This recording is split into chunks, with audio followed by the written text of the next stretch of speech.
at 6. A Prestonsburg pastor made his way to court this afternoon. Police say Bobby Blackburn sent messages to a teen asking the girl to engage in sexual activity. During a preliminary hearing today, police said they could prove it was Blackburn who sent the messages, but the defense says they have evidence that suggests he did not send them. WYMT's Macy Marie reports. Police accused Bobby Blackburn of messaging a minor about sex. Blackburn pleaded not guilty to those charges last month, and in court today, his defense attorney explained why. Police say Bobby Blackburn messaged a teenage girl trying to get her to engage in sexual activities. During testimony, police said the girl was one of Blackburn's employees. The girl showed police the messages, and police say they have timestamps on those messages proving that Blackburn had the phone the messages came from. I'm saying that you can put the timestamp from the conversation with his wife, the time, and the timestamp with the minor, and they're within the same minute. It doesn't break down to second. The defense disagrees and says Blackburn did not have his phone when the messages were sent. Well, the phone was being used by people who were working for him at selling shaved ice to make credit card transactions, and I have those credit card transactions, and I'm going to supply those to the police. Blackburn's phone was not collected for evidence. Police were told it was tossed into a river. The judge sent the case to be heard in front of a grand jury, and until then, both sides will continue to collect evidence. In Floyd County, Macy Marie, WYMT Mountain News. Back in May, Blackburn turned himself into police after they put out an arrest warrant for him. He is out of jail right now on bond. Nearly 2 years later, a Knox County grand jury indicted a father for his son's murder. This is Paul Phipps. Last year, police told us that in 2017, he shot and killed his son. Investigators found Charles in his burned home. An autopsy revealed someone had indeed shot him. While serving a search warrant, police found a burned gun in Paul Phipps's home. He faces murder and tampering with evidence charges. Tonight, friends and family of a Pike County teen killed in an accidental shooting are gathered at Phelps High School. The visitation for Gabi McCoy lasts until 10 tonight. Her funeral is tomorrow at noon. Gabi's services are being held at the McCoy Athletic Center, that is the gym at Phelps. Gabi was just 16 years old.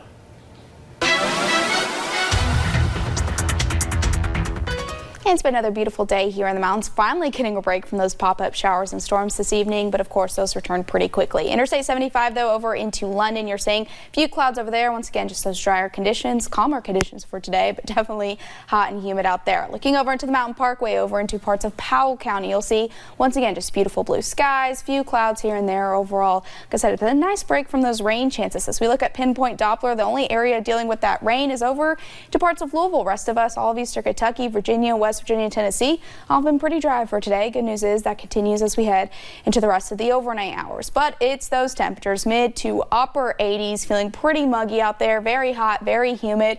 But if you're in parts of maybe Pikeville, Logan, Wise, you guys are getting a nice little break into those lower 80s. Definitely get out and enjoy it.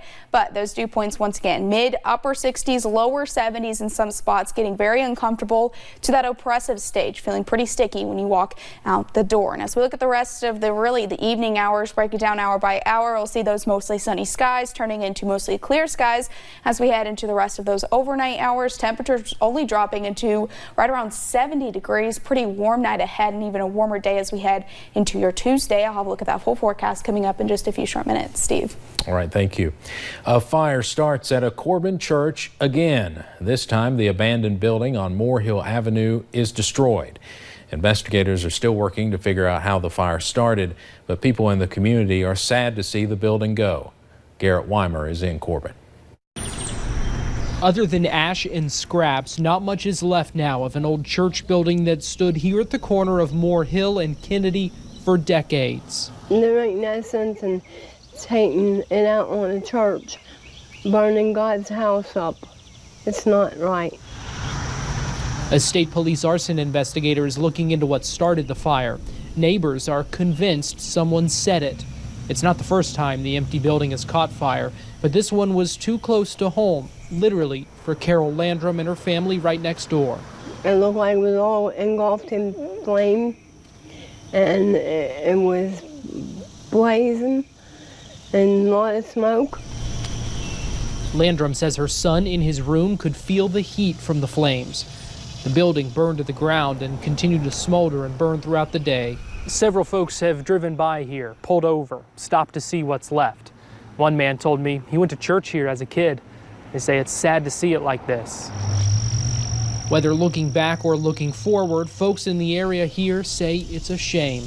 Landrum, for one, had plans for it, hoping to rent it and make it a place to help feed the community. But now this, you can't do it now. Still, they're counting their blessings it didn't spread to their home. In Corbin, Garrett Weimer, WYMT Mountain News. Fire officials tell us even though the church building has been empty for a while, it's been known to be home to some vagrants and squatters from time to time. A Breathitt County father has been indicted in connection to a crash that led to the death of his daughter. Mark Robertson was charged with reckless homicide on May 6th. He was booked into the Three Forks Regional Jail this morning. The crash happened back in December. Police at the time said Robertson was driving on War Shoal Branch Road with his 12-year-old daughter Harley when the vehicle dropped off the shoulder and rolled over into a 50-foot bluff. Harley was rushed to a local hospital where she later died. Robertson was flown to UK hospital.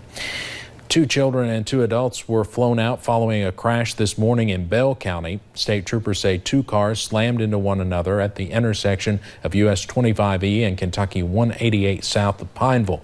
We have those roads mapped out for you. Police say one of the cars turned into the path of another. The extent of the injuries are not known. One of the children is 12 years old and the other is only 1.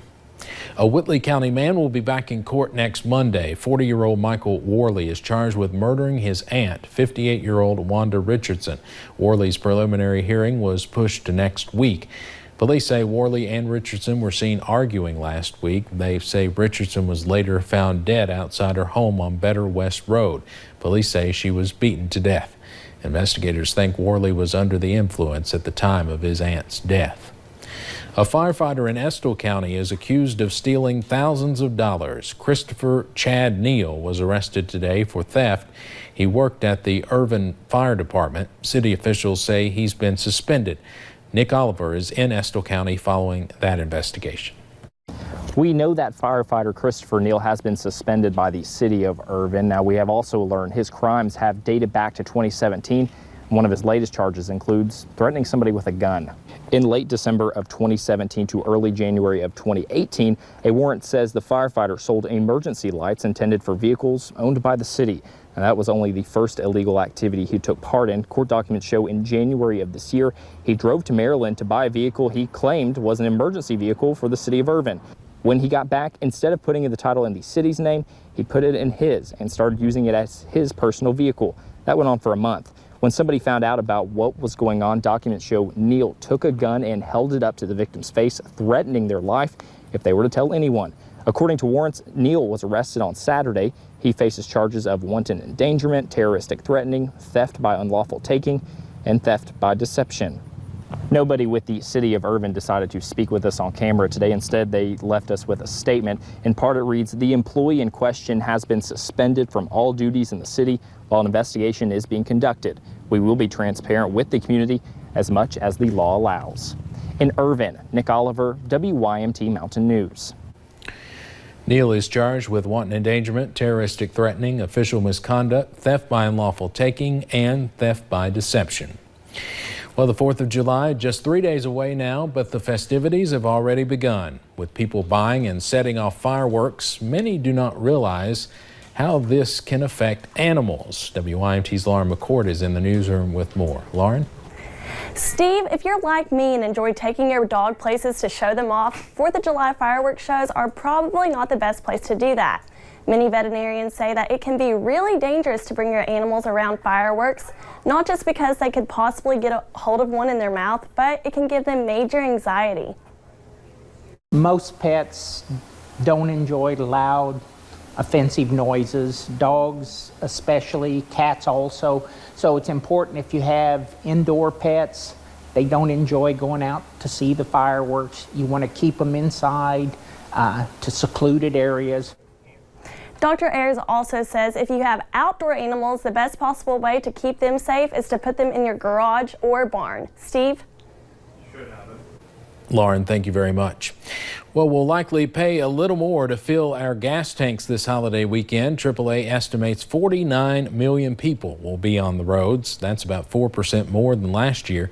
That increase comes despite a slight increase in gas prices. The average statewide is about $2.57 a gallon. That is lower than the national average of $2.71. And it's also about 8 cents cheaper than around Memorial Day. Now, we've mapped out what you can expect here in eastern Kentucky. I believe we have that. There we go. You will notice east of I-75, gas is higher than the rest of our region.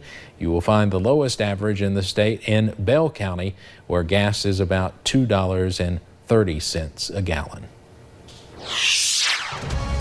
And if you think you need to get out, mow the grass, well, the next couple days are looking pretty good as we head into your Tuesday and Wednesday, Thursday and Friday, increasing those rain chances once again. I'll have a look at that full forecast, though, coming up in just a few short minutes. But first, we'll have a preview of tonight's Issues and Answers with UK Athletics Director Mitch Barnhart.